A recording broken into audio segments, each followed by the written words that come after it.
What could be better than a threesome? The answer? A foursome, particularly when I'm talking about four of the most glamorous, legendary ladies in the history of television. We're gonna have some fun tonight. Hey, and you never know what you can learn from some older women. They're the women that men of my generation quite literally used to dream about. And so I'm delighted that they'll be joining me this evening for an exclusive interview. I heard that his interviews are piercing. I don't know if he's such a nice guy. You know, I've heard some things about him in England, and they said, you know, so this could go either way. Angie Dickinson, Linda Evans, Nichelle Nichols, and the incomparable Stefanie Powers. Piers. We'll see.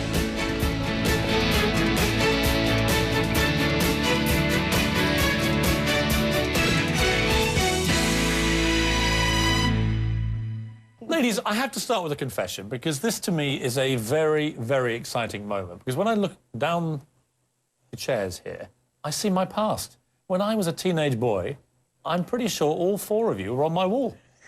Seriously. Whoa. You were part of what I can delecately describe as my formative years. I love it. We have formed How do you you feel well. about that? That's nice.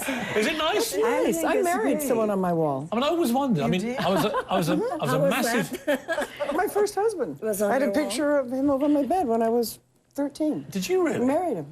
See, that must be quite cool. So you married your pin-up. Yes. And was it as good as you thought it would be? Better. Really? Oh, that's great. Who was that? See, for me, it's like a piece of my life. Seriously, I mean, I loved all of you and still do, obviously. And to see you in the flesh, looking, I have to say, as if time has stood still here. I mean, how have you kept so remarkably youthful, ladies? Refrigerators. Come on, I mean, Freeze it at night. there's got to be more to it than refrigerators. Come on, Nichelle. Distilled vodka. Anyone else want to throw something in? Fresh air, African sun, and sunshine. Fresh air, sunshine, refrigerators, distilled vodka. Exercise. And Being happy. being happy? Yes. Happy. See, I reckon that's the truth of this. I reckon, particularly for women, I've known lots of women in my time. I love women. When they're happy, they just radiate a kind of vitality. I think so. Men are slightly different, I think, but women just radiate a sort of a happiness comes out and makes them feel at their best. Am I right? Right. Well, you know, Yes, I after you think get to you're a quite certain right. age, everybody, you know, there's a certain period in all of our lives, and in ladies' lives when you're very young, and then as we grow and change, and sometimes we get to a point where we feel very much down on ourselves because the aging or the ageism or whatever it is, and then after a while you sort of get to the what the hell period, isn't it? And I think we're all in the what the hell period. So we're having a better You never went there? No, I never really went there. I was always interested in the next thing that's about to happen to me. You know, if it happens to me, it's happening for me. I mean, it's And half a the trick challenge. to not look back too much, do you think? Yeah, and I don't look back. Angie, what do you think? Stephen Sondheim was on PBS for his birthday celebration. And he, after the whole night, he took the microphone and he said, first you're young, then you're middle-aged, and then you're wonderful. But that sounds great. That great? But is it true? No. So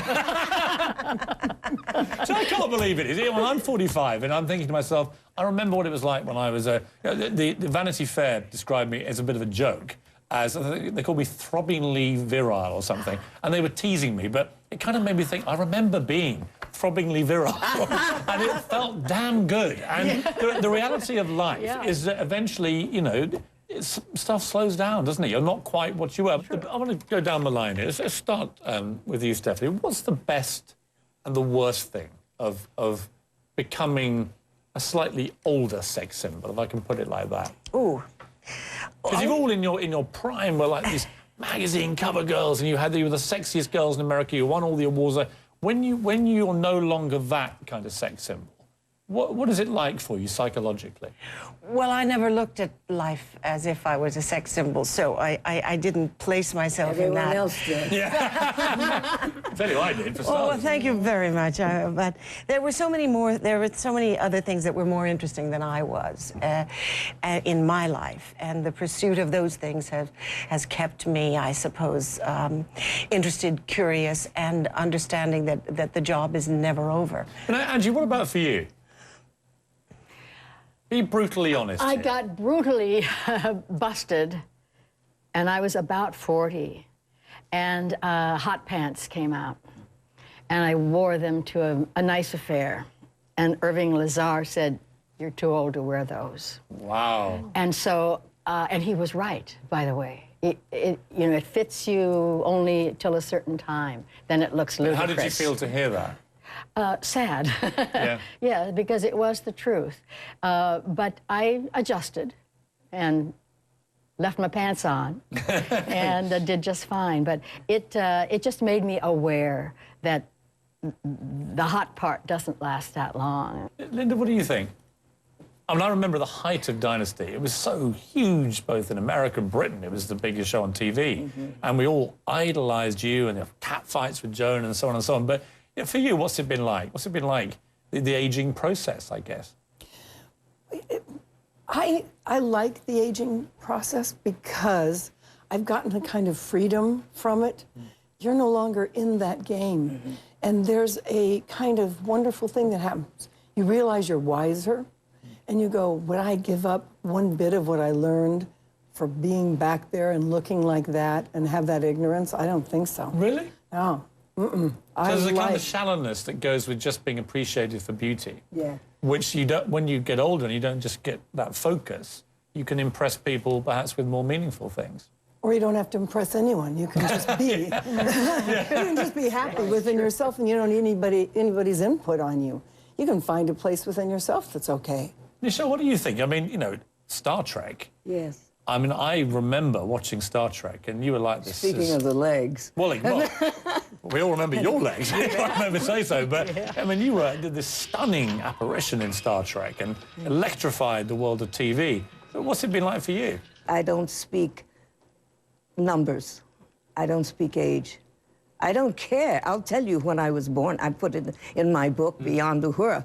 But I don't speak my age. I'd never ask any of your age. Yes, I mean, it's just ungentlemanly to do that. It just... All of you, I doesn't imagine, matter. defy age. Yeah, well, obviously everyone can do it. That's the thing, isn't it? Everyone knows your age now. Everybody knows. Yeah, yes, but I don't care And that's about annoying, is it? No. No? I told everyone my age. When I was 40, I did a commercial. 40 isn't fatal, I Can't said. get away from it. Have any of you lied about your age over the years? Oh, Never. sure. Yeah. Sure, once or twice. What are the crucial ages for a woman to start telling fibs, do you think? 102. I always thought, the ones I know, friends of mine... enjoying it all the way through. Well, friends of mine, I mean, I was talking to my mother about this. She said that 39 into 40 was pretty bad.